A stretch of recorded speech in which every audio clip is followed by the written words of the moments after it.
I thought this video was going to be about how I became a 5 a.m. girly, but I realized that's not what changed my life.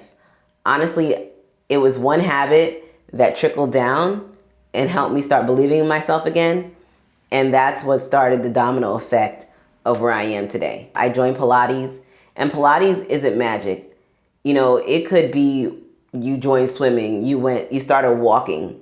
It was the fact that I had this one goal that was non-negotiable that I needed to do.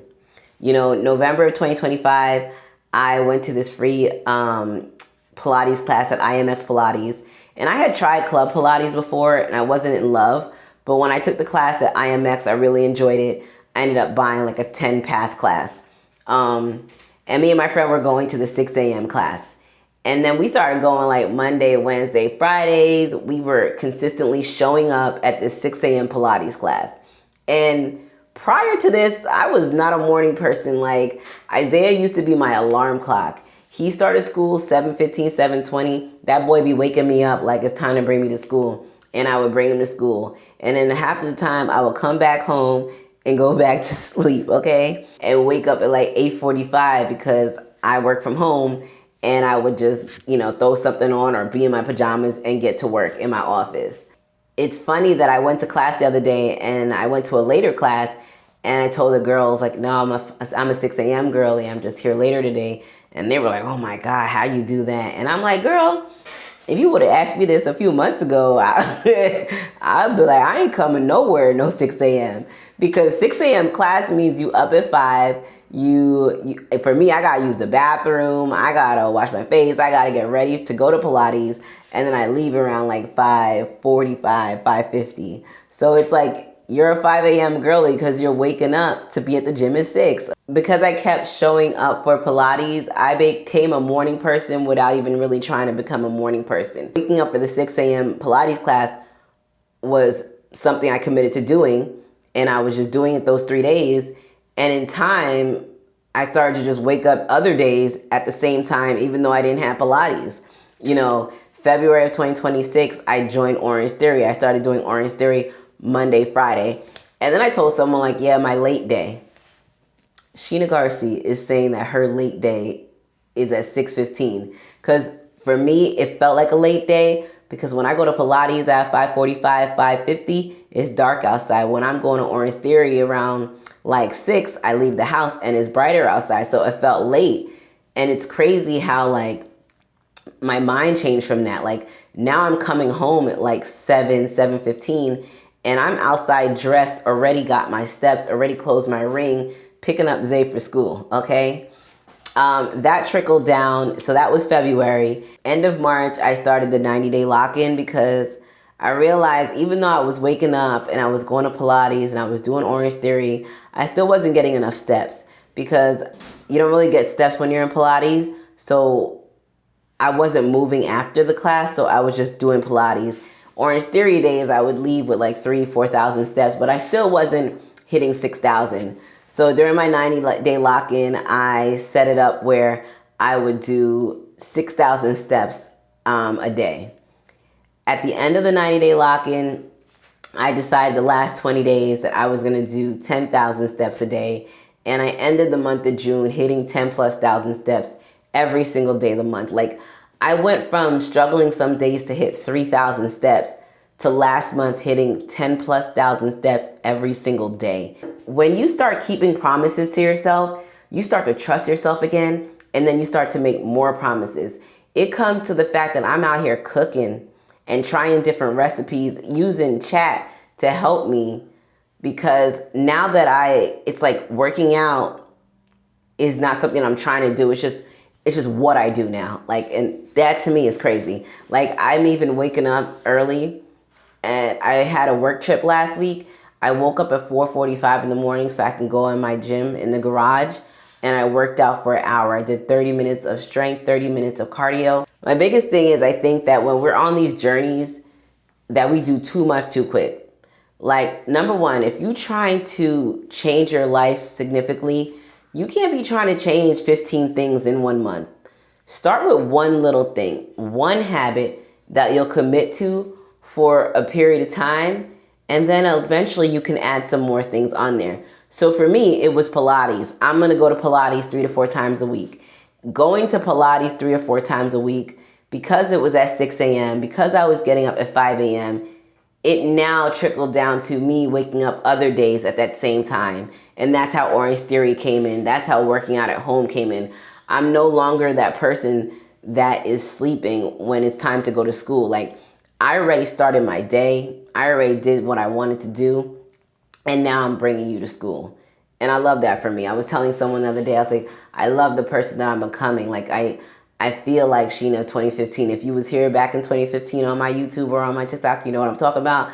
But like that type of drive, it makes me feel good. Like, cause it's not even about motivation anymore. Cause there's a lot of days I wasn't motivated. There's a lot of days that I'm complaining. I will complain through a whole class. Like I didn't pay to come here. Like I didn't sign up and chose to do this myself, okay? So first things first, we're gonna choose one habit. That's it, one habit. And the second thing is non-negotiable. You have one habit that no matter what, you're gonna get it done. No excuses. It's non-negotiable. So for me, it's I'm going to go to Pilates 3 to 4 times a week, 2 to 3 times a week, non-negotiable. Versus when I think sometimes you start a journey and you're like, I haven't walked 10,000 steps ever, and now I'm gonna walk 10,000 steps a day every day for the next 60 days. Why don't you start at like 4, then increase to 6? I didn't just go to 10. I started at 6,000. I said I would hit 10 for the next 20 days. But now I'm back to a goal of 8,000.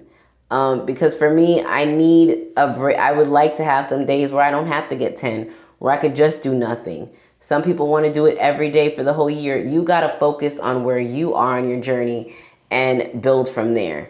Like one habit that's non-negotiable, that's realistic, okay? So if you're walking 2,000 steps a day, your one habit for the next 30 days, please don't make it that you're going to walk 15,000. Like let's be realistic with ourselves so that we're not making these goals that we're just going to disappoint ourselves. I'm not saying make it easy. 8,000 steps to me is a challenge. 6,000 was a challenge. When I started this, I was struggling for 4. So making a goal of 6,000 every single day, it was a challenge. There were some days I didn't make it, but most of the days I did. The last 20, I got my 10K. And then habit stack. If you ever read Atomic Habits, I love that book. I read it more than once. Habit stacking definitely helps with you mentally when you're doing things. So if it's like, after I brush my teeth, I take my iron pill, you just associate the habit of brushing your teeth with then taking the iron pill. Whatever habit you can see that I got to take my iron pills. I need to add that into the routine, okay? And everybody always says, like, what keeps you motivated? Nothing. Stop searching for motivation. This is an everyday journey. You will not be motivated every day. It just needs to be non-negotiable. Like you need to make them specific. I go to the gym at 7 p.m. Monday, Wednesday, Friday, and work out for an hour. That's what I do. If that's your goal, make it specific, make it non-negotiable. Even when you're not motivated, you still, I ain't motivated to go to work every day, but we still do it, so it's not about being motivated. It's not about finding motivation. It's about you made a promise to yourself and this is what you're going to do. Like, even when you don't feel like it, you're still going to go. So tomorrow morning, it's Friday morning. I don't feel like going to Orange Theory. I'm going to go because I'll probably complain when I'm there too, but I'm going. I mean, I don't have to smile while I'm there, but I'm going to be there. And the last most important thing is to celebrate every win, no matter how small. Today I celebrated the fact that when I was in Pilates, I put my leg on the bar and it wasn't flat, but it was on the bar and I was like this and it hurt. But there was at one point that I couldn't even pick up the leg to put it on the bar. So we're celebrating that. Like, celebrate the little steps. Celebrate the shirt that you might have put on that's too tight on your shoulders, but now feels a little looser. We don't have to wait till we're at our goal to celebrate everything that we've done. Pick one habit and focus on that. Not so much on becoming a 5 a.m. girly, but what does that mean to you?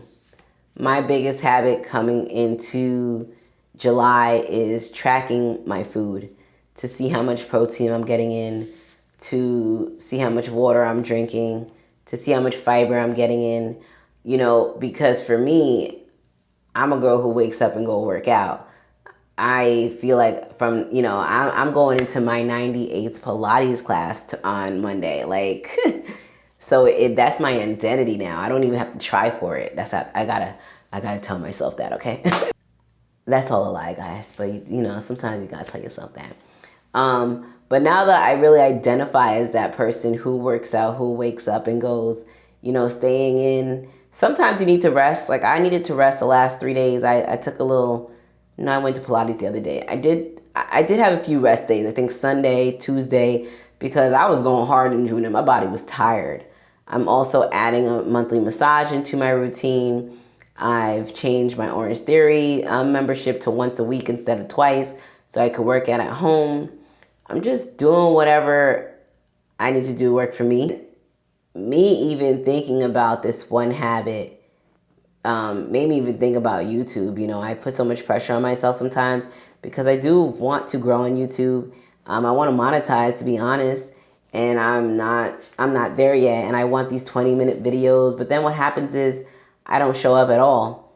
I didn't show up to give you guys a 90-day lock-in update. I went to Cancun. I didn't post any of that content. So I said, you know what? 10 minutes a day, you're going to come talk to your YouTube friends. I'm going to call y'all resilient beauties, okay? Hey, resilient beauties. Welcome back. If you're new here, I'm be showing up every day to have a little conversation with y'all because I'm going to take everything that I've been putting in my fitness journey into my content creation. I'm going to just show up unedited in my workout clothes and talk about whatever I want to talk about. Just show up for me, show up for y'all, hold ourselves accountable. I was watching this girl's video. She talked about a 75-day hard for content. Yes, I like that. Now, if you made it this far, we might as well be friends. So click on the subscribe button. I share my wellness journey, my debt payoff journey, something new, starting with $78,000 of debt. We'll talk about the update later and everything in between. So click on that subscribe button and let me know what journey you're on. If we really friends, you made it all the way over here. And the secret word is guacamole. I don't know. I'm looking at the guacamole from my sardines bowl.